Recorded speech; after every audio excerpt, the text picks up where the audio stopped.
হত্যার কোনো আসামিদের তারা গ্রেফতার করেনি।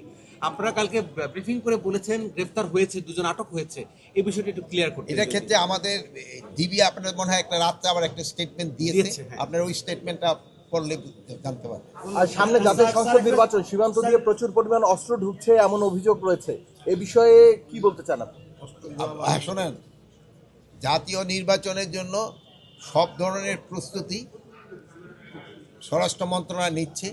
বিজিবিও আপনারা দেখছেন জাতীয় নির্বাচনের জন্য তারা সব ধরনের প্রস্তুতি তারা নিচ্ছে।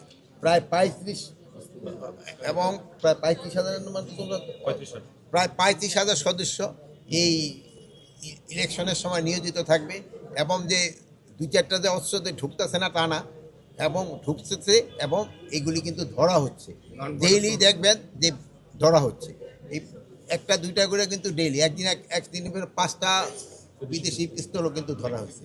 মানে কোনো রকমের কোথাও ছাড় দেওয়া হচ্ছে না। স্যার, একই সাথে কেরানীগঞ্জে আমরা দেখলাম যে একটা ব্লাস্টের ঘটনা ঘটেছে মাদ্রাসায়, এটি আসলে আইন শৃঙ্খলার জন্য কি বলবেন নির্বাচনের জন্য?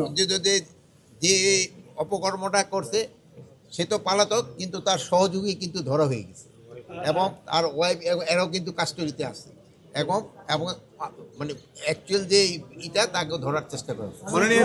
ইনকিলাব মঞ্চ আজকে বেশ কদিন ধরে তারা আন্দোলনে আছেন, হাদি হত্যার বিচার সহ। এই যে বোমা হামলাগুলো স্যার সুষ্ঠু নির্বাচনের ক্ষেত্রে কোনো ধরনের বাধা হয়ে দাঁড়াবে কিনা?